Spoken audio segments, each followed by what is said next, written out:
Chris में प्यारे भाई और बहनों, आज हम मनन चिंतन के लिए लेंगे सन्मति का सुसमाचार अध्याय 13 पद संख्या 1 से 9 तक। ईसा किसी दिन घर से निकलकर समुद्र के किनारे जा बैठे। उनके पास इतनी बड़ी भीड़ इकट्ठी हो गई कि वे नाव पर चढ़कर बैठ गए और सारी भीड़ तट पर बनी रही। उन्होंने दृष्टांतों द्वारा उन्हें बहुत सी बातों की शिक्षा दी। उन्होंने कहा, सुनो, कोई बोने वाला बीज बोने निकला। बोते बोते कुछ बीज रास्ते के किनारे गिरे और आकाश के पक्षियों ने आकर उन्हें चुग लिया। कुछ बीज पथरीली भूमि पर गिरे, जहां उन्हें अधिक मिट्टी नहीं मिली। वे जल्दी ही उग गए, क्योंकि उनकी मिट्टी गहरी नहीं थी। सूरज चढ़ने पर वे झुलस गए और जड़ न होने के कारण सूख गए। कुछ बीज कांटों में गिरे और कांटों ने बढ़कर उन्हें दबा दिया।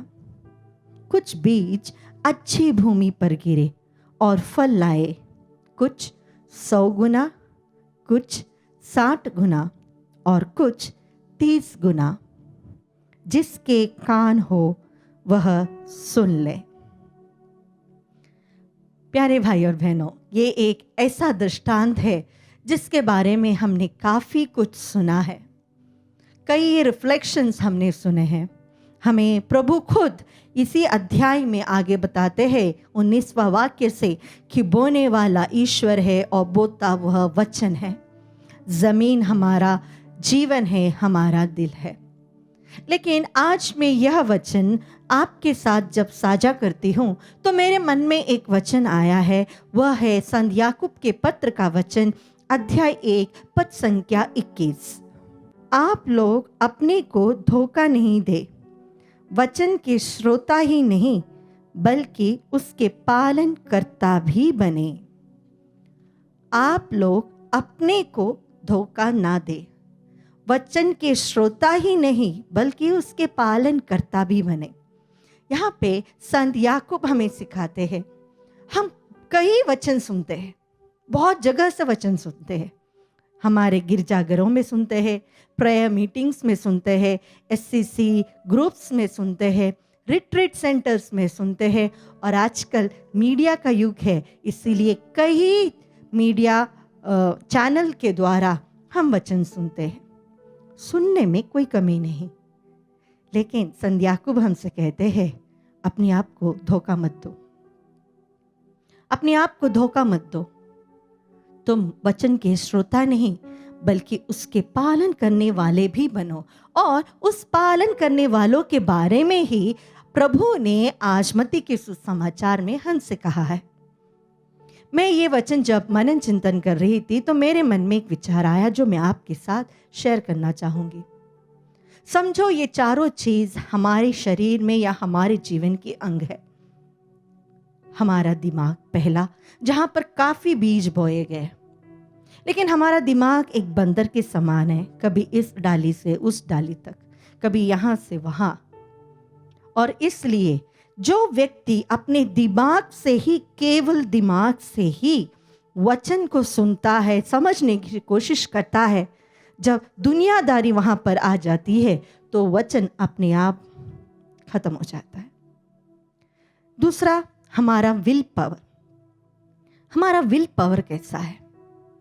अगर हम बहुत स्ट्रांग विल पावर के हो और अगर हमने ठानी कि हमको यह वचन जीना है, एक दिन भी एटलीस्ट हमको यह वचन जी कर देखना है, तो वह बहुत स्ट्रांग रहेगा। लेकिन ऐसा हो जाता है कई बार कि हमारा विल पावर अहंकार से भर जाता है और फिर इस पत्थर के समान हो जाता है। सुनते हैं, थोड़ा बहुत पालन करने की कोशिश भी करते हैं, लेकिन वह वहाँ पर उग नहीं सकता, हमारे जीवन में उसका फर्क नहीं आता। तीसरा, हमारे शरीर में वचन पालन करना चाहिए। जिस प्रकार वचन हमारे शरीर में हम पालन करेंगे, जैसे कि प्रभु का वचन कहता है, पवित्र बनो क्योंकि तुम्हारा ईश्वर पवित्र है। ये एक पवित्रता हमारे शरीर में भी हमें पालन करना है। तो अगर हम हमारे शरीर से वचन को पालन करने की कोशिश करते हैं तो हमारी शरीर की वासनाएं उसे फिर से दबोच देती है। और चौथा, अच्छी मिट्टी, बहुत फर्टाइल लैंड, ये हमारी आत्मा है। हमारे आत्मा में प्रभु का अंश है।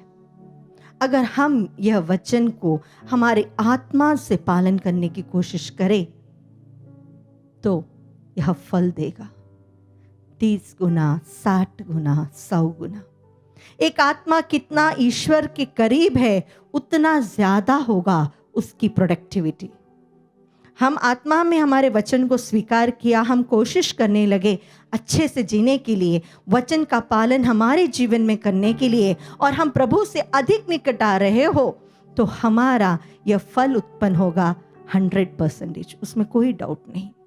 आइए आज के दिन जब हम यह वचन को मनन कर रहे हैं, मन में ठान ले, प्रभु आपके वचन को जिस प्रकार एक स्पंज पानी को एब्जॉर्ब कर लेता है, खींच लेता है, उसी प्रकार मेरी आत्मा भी प्रभु तेरे लिए तरसती है, तेरे वचन के लिए तरसती है। तू वह ईश्वर है जो शब्द था और शब्द देह बना मेरे जीवन में, मेरी आत्मा में। प्रभु जी देह बन, तेरा वचन मुझ में 30 गुना नहीं, 60 गुना नहीं, बल्कि प्रभु 100 गुना फल लाए।